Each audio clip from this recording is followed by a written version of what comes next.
Hello, and welcome again to Living English. Today, we'll look at reporting on something you did, and we'll look at more of the little words called prepositions. But first, let's see sisters and brothers.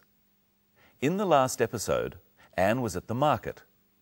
She was buying food to cook at Sarah's house when she thought she saw her brother. We catch up with her at the market when she comes across somebody else she knows.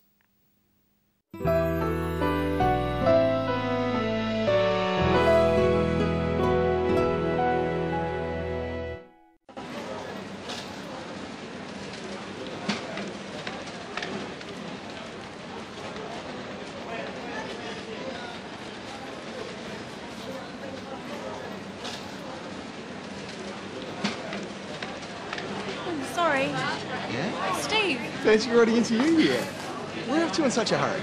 Oh, nowhere. I thought I saw someone I know. Oh, where? Oh, it's okay. He's gone now. Must have made a mistake. You got time for a coffee? Yeah, okay. Yeah? How about here? Fine.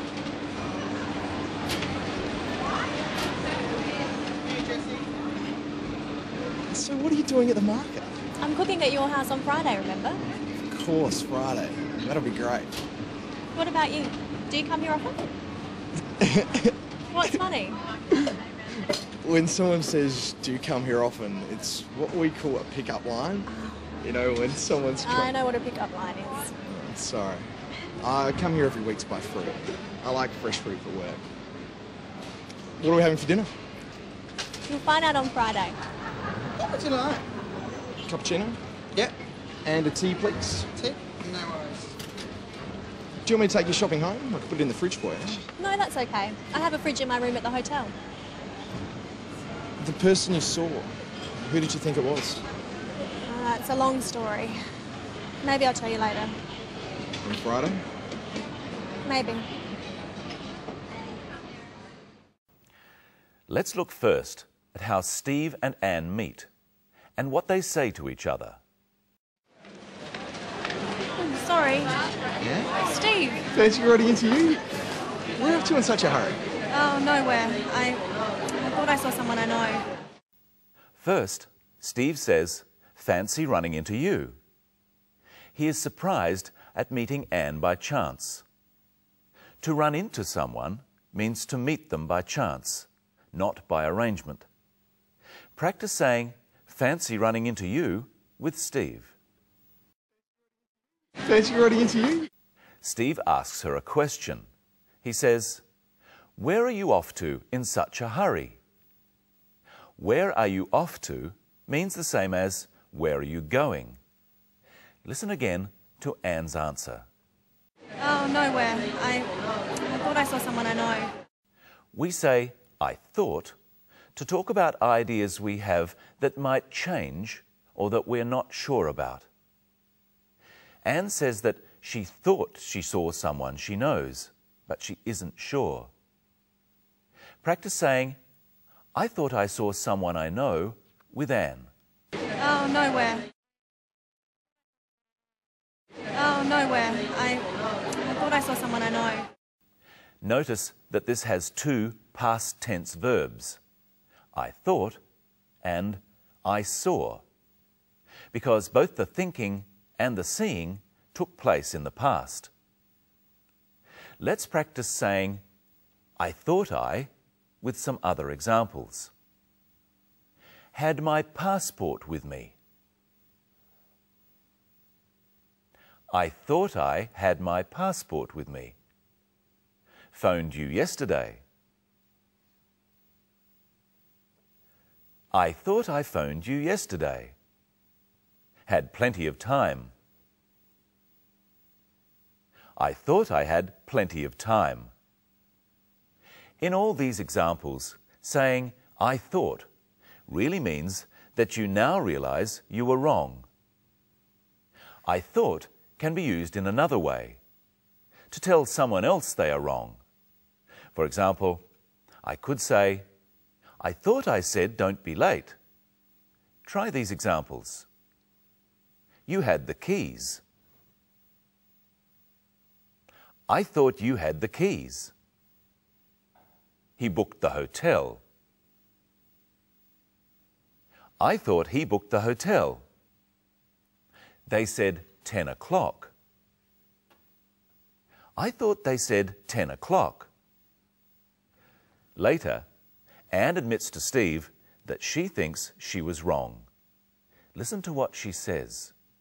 I must have made a mistake.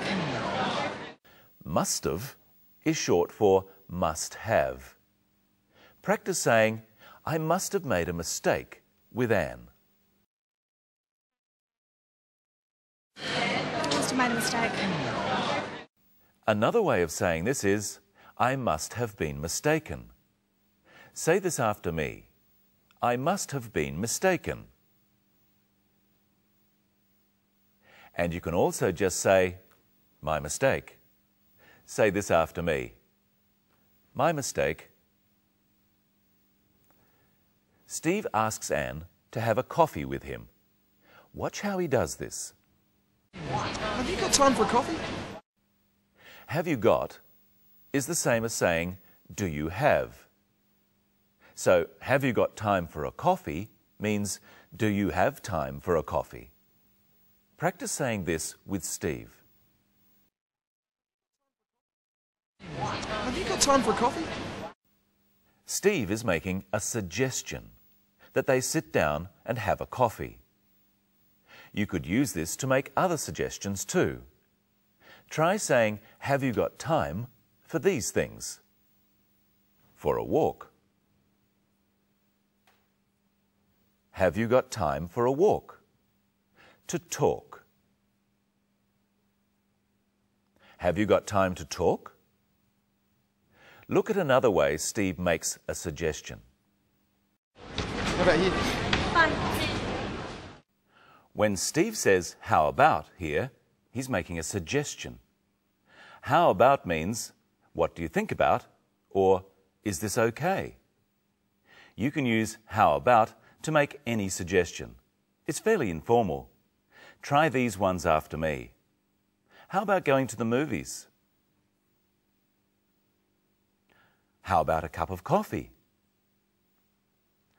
So if you say, how about a cup of coffee to someone, it's the same as saying, let's have a cup of coffee. When Steve says, how about here, he means, let's sit here. And Anne agrees by saying, fine. Fine is the same as okay. Do you mind if I sit here? Oh, that's fine. Hello, Michelle. Hello, Brenton. Hello, everyone. Fancy seeing you here. Well, how are you? Well, all right, but I need to go to the dentist tomorrow, and I haven't got time. How come? Well, here's tomorrow on my diary. As you can see, it's fairly full. So where will you be at 10 o'clock? At the hairdresser's. I'll be there for 2 hours. Really? Where will you be at 1 o'clock? At the supermarket. I must get my shopping done. Where will you be at 3 o'clock? At the hospital. I must visit my aunt, who's very ill. You're right. You can't go to the dentist. I'm okay with that. Let's look at when we use at before names of places.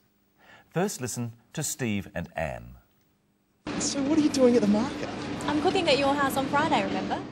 Steve asks Anne what she's doing at the market, and Anne reminds him she is going to cook dinner at his house. Why doesn't she say in the market and in the house? Sometimes you can use in, but we use at when we're talking about a place such as an address, a type of business, or a place outside. Say these ones after me. At home. At work. At the office. At school. At 23 Mitchell Street. At the bus stop. What about in? In can only refer to something which is enclosed. Like a room. Yes. Or something which has an inside and an outside. So we always use in for cities or towns and countries. So we are in Australia. Yes, because we're not out of Australia. Repeat these after me. In Tokyo. In China. In the kitchen. In the water. In the supermarket. Before you said at the supermarket. At can mean inside or outside. In can only mean inside. We've already seen at used for times. At 10 o'clock. Now, remember at and in are called prepositions. What other prepositions can we use to describe where something or somebody is? First, let's look at another part of today's story. Do you want me to take your shopping home? I can put it in the fridge for you. No, that's okay. I have a fridge in my room at the hotel. They both talked about putting the food in the fridge. Fridge is short for refrigerator, a place to keep food cold. Again, we use in to talk about an enclosed space that has an inside and an outside. Anne also says, in my room. Here's a box, Brenton, and an apple. You tell me where the apple is. It's in the box. Now, where is it? It's on the box. We could also say it's on top of the box. And where's the box? It's under the apple. Now, if I hold the apple here... It's above the box. Or we could say it's over the box. And where's the box? It's beneath the apple. Or we could say it's below the apple. So we use on and under when the apple and the box are touching. But when they're not, we use over or above and beneath or below. So I would say the plane is flying above the ground and worms are beneath the ground. Let's revise. You say where the apple is.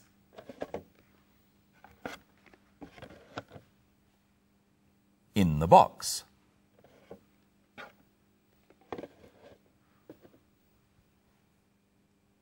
On the box.